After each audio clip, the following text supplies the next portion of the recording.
Fala galera, muito bom dia! Começando agora o Morning Call da Guide Investimentos na parte de equities. E hoje, honestamente, o Morning Call animado. Hoje eu cheguei aqui até meio assim, todo dia eu tô feliz, mas mais empolgado, eu diria, para fazer esse Morning Call. Porque, putz, finalmente temos algumas notícias interessantes que de fato são positivas, não é aquela. Ultimamente eu só apareço aqui para falar notícia ruim, né? Não aguento mais isso. E hoje nós temos algumas notícias, principalmente desse daqui, ó.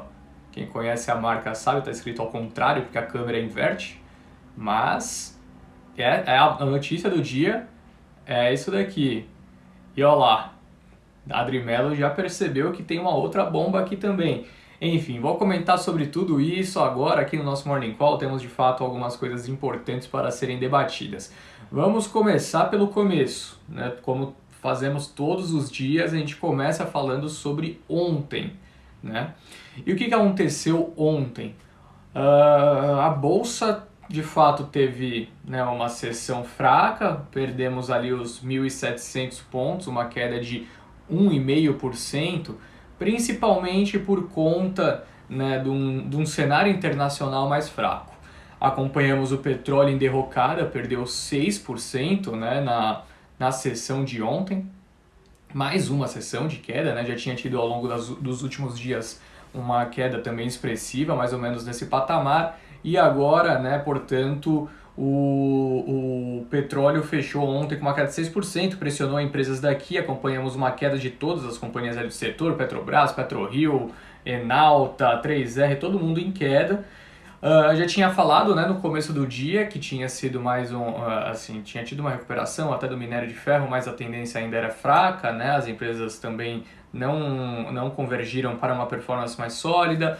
E em linhas gerais foi um dia modesto, né? Um dia sem muita graça, seguindo um pouco em linha com o que aconteceu no mercado internacional. E foi um dia tão diferente, né, que o principal destaque de alta do Ibovespa foram os papéis da IRB, né? A IRB disparou ali praticamente 6%, né? Em linha com o noticiário que acabou saindo, que a empresa reportou lucro de 18 milhões de reais referentes ao mês de janeiro, tá? Então, janeiro foi um mês de virada aí, provavelmente nas operações da IRB, deu uma andada nos papéis, né? De fato foi ontem o destaque, em meio a uma sessão fraca. Bom, sobre fluxo, temos a notícia de que investidores estrangeiros ingressaram na B3 com praticamente 300 milhões de reais na sessão do dia 19 de março. Dia 19 de março, para quem não se recorda, foi sexta-feira da semana passada, portanto, o ingresso aí de 300 milhões na bolsa de gringo. Bom, tendo dito isso, vamos passar para o momento mais chato da live, que é falar sobre pandemia e vacinas, né? Ninguém aguenta mais falar sobre isso, mas tem que falar e não tem jeito, não tem como pular. Então vamos falar sobre isso agora, as principais notícias que podem fazer preço e a gente tem que manter no radar, tá? Bom, ontem pela primeira vez, né, o estado de São Paulo ultrapassou os 1.000 óbitos por Covid-19 em 24 horas, ou seja, algo que era, né, que ocorria no âmbito nacional, agora ocorrendo só no estado de São Paulo, né, que é essa casa aí de 1.000 óbitos em um dia. Ao mesmo tempo em que o Brasil, o país Brasil, né, antes o país Brasil tinha 1.000 óbitos, agora é o estado de São Paulo. Agora o país Brasil teve um total de mais de 3.000 mortes pela primeira vez também, tá? 3.158 e se você olhar, né, o dado do CONAS é 3.200 e pouco. Então tem uma diferença entre o que aponta o consórcio de imprensa e o CONAS, mas ficou mais ou menos nessa banda de 3.100, 3.200 no dia de ontem, tá? Até em linha com esse cenário ainda bastante complicado, leitos lotados, né? A fase emergencial em São Paulo deve ser prorrogada por mais 15 dias, de acordo com a imprensa. Bom, fontes disseram que empresários, né, estão buscando a permissão para comprar vacinas e aplicar doses em seus funcionários, né? Essa demanda dos empresários será levada por Pacheco em reunião com Bolsonaro hoje, tá? Essa notícia saiu no broadcast ontem ao longo da tarde, então hoje a gente deve ter uma reunião do Rodrigo Pacheco, presidente do Senado, com o Bolsonaro para tratar dessa questão, né? Abrindo possibilidade então para que empresários vacinem seus funcionários. Bom, essa daqui eu achei bem interessante, tá? Acho que não dá para passar batido, também é referente à pandemia, mas já é algo um pouco, né, mais feliz, digamos assim. A companhia italiana chama Neosperience desenvolveu uma maneira de detectar infecções por Covid-19 analisando a fala ou a tosse de uma pessoa. Tem um índice, né, de assertividade, de eficácia, enfim, de 80%. Então, não sei exatamente como funciona, mas essa empresa capta a sua voz ou sua tosse e através disso consegue acertar, né, 80% das vezes que a pessoa está com Covid. Então facilita muito, né? Isso facilita muito você conseguir identificar desde o começo e tomar todos os cuidados possíveis e precaução, né? Quanto mais cedo as pessoas descobrem, menor as chances dela transmitir essa doença para os outros, né? Então é super positivo também. Bom, a Pfizer começou a testar um comprimido contra a Covid-19 em humanos. O comprimido agora está na fase 1, né, de testes, mas portanto, possivelmente teremos um remédio, né, da Pfizer que tratará, portanto, da Covid-19, caso, né, obviamente, os testes sejam positivos. Bom, vamos falar agora sobre o noticiário de hoje, né? Sair um pouco desse noticiário de pandemia, falar sobre o que está acontecendo hoje. Temos algumas notícias que eu julgo muito interessantes para serem debatidas aqui. A primeira delas... Tá, eu vou segurar a primeira delas para o noticiário corporativo que eu gostaria de falar agora. Mas tem uma outra bastante interessante também, tá? Vou começar falando sobre essa daqui, ó. A Tesla anunciou, na verdade o Elon Musk, né? Obviamente a Tesla anunciou ao longo dessa madrugada que passará a aceitar bitcoins para venda, né, portanto, dos seus automóveis. Logo agora, se você entrar nesse momento no site da Tesla e tentar comprar um carro, você vai ver que na opção de pagamento tem lá, sei lá, dinheiro, cartão, enfim, e embaixo Bitcoin, né, tem a moedinha lá, você já consegue comprar. O Elon Musk, pelo que eu acompanhei no Twitter, ele disse que não tem, né, o desejo de fazer a conversão de bitcoins em moeda, em dinheiro, né? A intenção dele é que recebe Bitcoin e vai ficar em Bitcoin no caixa da empresa. Essa é a ideia do homem e isso trouxe um movimento positivo também para a cripto, tá? Obviamente que é o tipo de coisa que favorece, né, bastante o valuation da criptomoeda, sobe 3% nessa manhã. Bom, uma abertura positiva nos Estados Unidos e um pouquinho mais fraca na Europa. A Europa variando algo em torno de 0,1%, 0,2% no campo negativo, Eurostoxx. E nos Estados Unidos, uma abertura positiva, tá? Nasdaq subindo 0,7%, 0,8%, até há poucos minutos atrás que eu tinha observado, Dow Jones S&P subindo um pouquinho menos, recuperando, né, também parte das perdas ao longo da última sessão. Sobre commodities. Minério de ferro subiu quase 3% em Dalian, após analistas verem que as quedas recentes em decorrência das restrições de Tangshan foram exageradas. Eu tive a oportunidade de ler um relatório, se eu não me engano, do JP Morgan ontem. Eu acho que vale a pena eu repassar essa informação aqui, tá? O que o time internacional do JP Morgan detectou com essas questões relacionadas as restrições por conta do meio ambiente, né, que está sendo maltratado em Tangshan.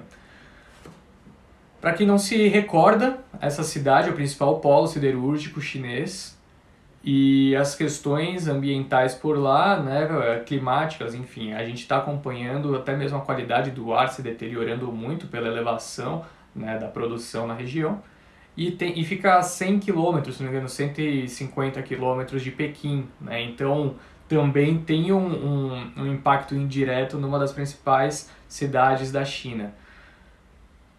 Essa preocupação quanto ao meio ambiente fez com que autoridades chinesas determinassem que a produção por lá teria que ser reduzida, né? Diversas indústrias que produzem, né, aço na região tiveram que parar sua produção e isso teve um efeito em cadeia, né? Obviamente, se a demanda caiu, né, o preço dos produtos acabaram recuando, a gente acompanhou o minério de ferro em derrocada ali de 7, 8% em poucos dias, né?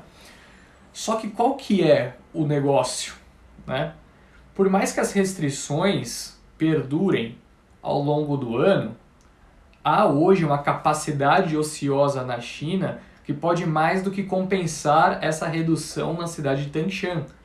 Essa capacidade ociosa fica em outras localidades da China, tá? Mas fica na China. Então, tem espaço na própria China para suprir o que essa redução de demanda ocorrerá, né, em Tangshan.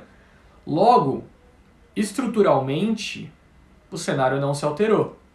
Então, por mais que tenha tido uma queda muito expressiva no patamar de preço do minério, as mineradoras aqui também, se pegar a Vale, saiu dos R$100, caiu direto para R$92, R$91, né, uma queda de 8, 9%, mas, como eu disse, né, assim, estruturalmente nada mudou, porque tem outras localidades que vai conseguir, né, suprir essa falta de demanda desse momento em Tangshan. Logo, pode ser de fato uma oportunidade de mercado se desenhando por aí. Bom, petróleo também subindo 2%, como eu disse ontem, né, uma sessão que estava muito fraca, a preocupação quanto à elevação de casos de Covid e a preocupação quanto à retomada da atividade econômica na Europa preocupando, né, e pressionando o patamar de preço do petróleo. É bem verdade, né, que também os lockdowns na região, tanto a extensão do lockdown na Alemanha, né, o lockdown 3.0 na França, alguns outros países na região também fechando suas economias, pressionam, né, acabam pressionando naturalmente o patamar do petróleo. E hoje, no meu ponto de vista, nada mais do que uma recuperação, né? Afinal, caiu 7% algumas sessões atrás, ontem caiu 6%, então naturalmente a gente viu uma alta de 2% apenas como uma recuperação parcial dos preços, perfeito? Agora vamos falar de notícias corporativas, é disso que a gente é bom aqui, e chegou o momento de falar da notícia mais interessante, ao meu ver, no dia, tá? Agora sim, Carrefour, tá? Vocês estão vendo aqui o Carrefour, tivemos um anúncio super importante do Carrefour nessa madrugada. Quem estava acordado de madrugada já acompanhou, talvez às 3, 4 da manhã. Eu vi quando eu acordei, obviamente, algo que, assim, sinceramente eu não esperava, tá? Por que eu não esperava? Vou explicar agora. O que aconteceu? O Carrefour anunciou a aquisição do Big. O Big, para quem não sabe, é o antigo Walmart, né? E ali a união de diversos mercados foram comprados aos poucos. Por que me surpreendeu essa aquisição? Porque o Big estava na fila da CVM para fazer o IPO. Ia rolar o IPO do Big. Então, o Carrefour foi lá e fez a aquisição antes que tivesse o andamento do processo de IPO do Big.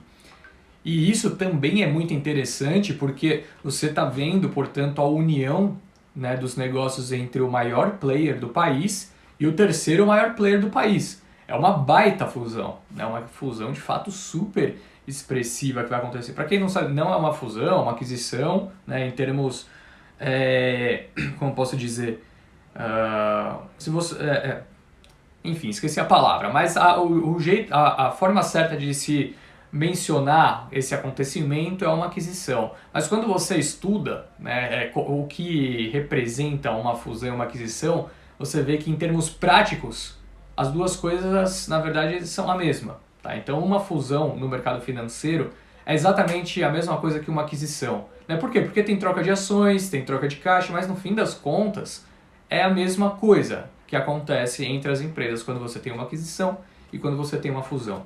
Então, é uma compra, o Carrefour está comprando o Big, mas está fundindo seus negócios e a maneira como será feita. Pagará 7 bilhões e meio, tá, pelas operações do Big. O Big que tem uma receita anual na casa de 25 bilhões, tá? 7, se eu não me engano, uma parte em troca de ações e outra apenas caixa, tá? Eu não me recordo agora o valor exato, mas de toda forma, por que eu achei muito interessante? Alguns pontos. Primeiro deles, o próprio Carrefour fez um estudo dos ativos imobiliários do Big e concluiu que só os ativos imobiliários valem algo em torno de 7 bi, né? Pagou 7 bi e meio por essa aquisição, logo, né, que só ativos imobiliários já fica praticamente elas por elas, né, e 500 milhões ali pela operação, portanto. Você consegue implementar um ganho de sinergia muito forte, né? Primeiro, você ganha mais escala para negociar com os fornecedores. Segundo, você consegue implementar o Banco Carrefour, né? O que hoje é o Banco Carrefour, também nas operações do Big. Terceiro, complementaridade regional. Hoje o Carrefour é muito forte no Sudeste, o Big no Nordeste e no Sul do país. Então você cria uma rede nacional. E óbvio, né, também você tem ganhos de cadeias logísticas nesse cenário. Quarto, você vai transformar as lojas do Big em atacadão, né, principalmente as lojas que hoje já atuam no segmento de atacado, no atacadão, que hoje é de longe, né, o segmento mais rentável do Carrefour e que tem feito, né, tem demonstrado trimestre após trimestre que suas operações têm sido de fato muito rentáveis. Então, em linhas gerais, eu gostei, tá? Eu gostei dessa aquisição, acho que vai colocar para dentro e tem diversas vias, né, de rentabilidade e de ganhos de eficiência, portanto, operacional, sinergia com essa aquisição. Algumas pessoas podem dizer que talvez tenha pagado caro, né, 7 bilhões e meio, você, assim, antes dessa valorização nos últimos dias do Pão de Açúcar, quando ele saiu do spin-off, né, o Pão de Açúcar estava valendo 7 bi. Mas, assim, Pão de Açúcar, querendo ou não, é varejo, né, tem participação ilíquida em algumas outras empresas, que você não consegue, de fato, transformar isso, né, em valor no curto prazo. Então, tem todos esses pontos que vale a pena ser destacados. Outra notícia super interessante saiu ao longo do dia de ontem, a Loft valendo 2,2 bi de dólares após aporte em preparação para o IPO. A Loft já está valendo mais do que a grande maioria das empresas do setor de construção civil. Uma empresa foi fundada em 2019, para quem não sabe, né, se você não está em São Paulo, Rio de Janeiro, talvez você esteja... Bom dia, Samantha! Que prazer tê-la aqui! Talvez você não esteja muito familiarizado. A Loft é uma empresa que começou, né, em 2019 fazendo o quê? Comprava um apartamento, reformava e vendia, né?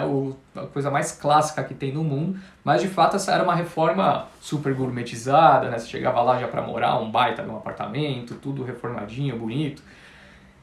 Transformou esse modelo de negócios, né, no marketplace. Então agora, além de fazer o que já fazia, tem o marketplace próprio da Loft, tem conseguido, né, colocar para dentro, se capitalizar cada vez mais ainda. Os fundadores têm uma grande participação no negócio. E assim, é escalável, né? É um business super escalável, ligado de certa forma à tecnologia, né? E agora a gente já vê, portanto, investidores avaliando a Loft mais do que, por exemplo, vale uma MRV, uma Cirela, enfim, algumas empresas do setor de construção civil. Isso pode ser de certa forma questionável, ou você pode olhar das duas formas, né? Ou a empresa que tem muito potencial de crescimento, ou as outras são descontadas e podem andar aí no curto prazo. Bom, obrigado Carlos, qual maravilhoso de Pecara, da equipe de Equities da Guide. Isso aí, fechamos ali com um lucro de 22%, eu acho, né? Vocês entraram um pouquinho depois, pelo que eu acompanhei, fizeram 30% em 2-3 semanas, show de bola, e acho que ainda vai continuar andando, tá? A gente fechou por um gerenciamento de risco, mas a tendência segue positiva para Pão de Açúcar no meu ponto de vista. Falando em Pão de Açúcar, o dono, né, do Pão de Açúcar negou processo em andamento sobre venda da fatia na Cenova, tal, que tinha até motivado parte das altas dos preços das ações ao longo dos últimos dias. BR Malls declinou proposta da Suno Assets sobre fundos imobiliários, né? Queria pegar os imóveis hoje, eles queriam pegar os imóveis que possui, né, a BR Malls e listá-los em fundos imobiliários. A BR Malls disse no, thanks. Bom, CSN e Gerdau já anunciaram aumento de preços de aço de até 10% para abril, segundo o INDA, e depois provavelmente não teremos mais grandes aumentos também, segundo, né, o INDA. Bom, o Conselho da Petrobras vai votar hoje a venda da RLAM para Mubadala, uma notícia super importante, tá, pessoal? Saiu ontem de acordo com fontes ouvidas pelo broadcast. A AGEPAR, né, que é a Agência Reguladora de Serviços Públicos Delegados do Paraná, divulgou em seu site a convocação da audiência pública para a revisão tarifária envolvendo a Companhia de Saneamento do Paraná, a famosa Sanepar. A audiência vai ocorrer no dia 31 de março, das 10 a meio-dia. Importante, né? Esse reajuste de preço tem de fato pressionado bastante algumas companhias, a Sanepar ali dentro, né, dos últimos meses. E isso tem ocorrido por conta de diversas questões, mudaram, né, o IGPM por IPCA, interferiram diversas vezes nas operações da empresa, enfim. Vamos ver agora o que vai acontecer, portanto, dia 31 de março é um dia importante. Sequoia Logística, né, fez o IPO no último trimestre de 2020 e já está avaliando realizar uma nova oferta de ações de distribuição primária e secundária, né, com esforços restritos, segundo o broadcast. Bom, a AS Tietê e a AS Brasil Energia informaram que foi aprovada nesta terça-feira o pedido de registro de companhia aberta da AS Brasil Energia e sua listagem no novo mercado da B3, tá? Então, as ações da AS Brasil estreiam no novo mercado no dia 29 de março. A B3 aprovou a distribuição de JCP correspondente ao valor bruto de 0,11, né, 4, então 11 centavos praticamente por ação. O pagamento será realizado no dia 8 de abril, com base na posição acionária do dia 24 de março, ou seja, hoje, né, as ações serão negociadas ex-juros a partir de amanhã. Quanto a ofertas, temos que vai rolar um IPO, tá? Provavelmente já subiram lá na CVM, o IPO de Mater Dei, podendo movimentar algo em torno de 2 bilhões de reais. Muita gente aqui elogiando o call de Pecar. Obrigado, Marcos Labarte. Obrigado também, Luciano. Sabe, referente ao pagamento de dividendos do IPO da Blau Farmacêutica, Mari, a gente não pode falar sobre os IPOs, tá? Sinto muito, gostaria de poder. Bom, abertura do índice futuro, né? Subindo 0,8 nesse momento, 114.100 pontos, e o dólar caindo 0,32 a 5,51. Sem grandes novidades, né? Movimentos fracos nessa abertura, mas pelo menos bolsa em alta e dólar em queda. É isso, pessoal. Ultrapassei em um minutinho. Hora de começar a olhar para as elétricas. Enquanto tivermos estresse na curva de juros, Carlos, elétricas ainda vão penar, tá? Então, as duas coisas estão ligadas. A expectativa é que a curva pudesse fechar ao longo das últimas semanas, e na verdade ela abriu ainda mais, né? Então, vamos ficar observando esse cenário. Valeu, galera! Ótimo dia a todos, bons negócios. Até amanhã, né? Amanhã estaremos de volta. Até mais, tchau, tchau. Obrigado. Bom dia a você também, Adri Mello. Valeu!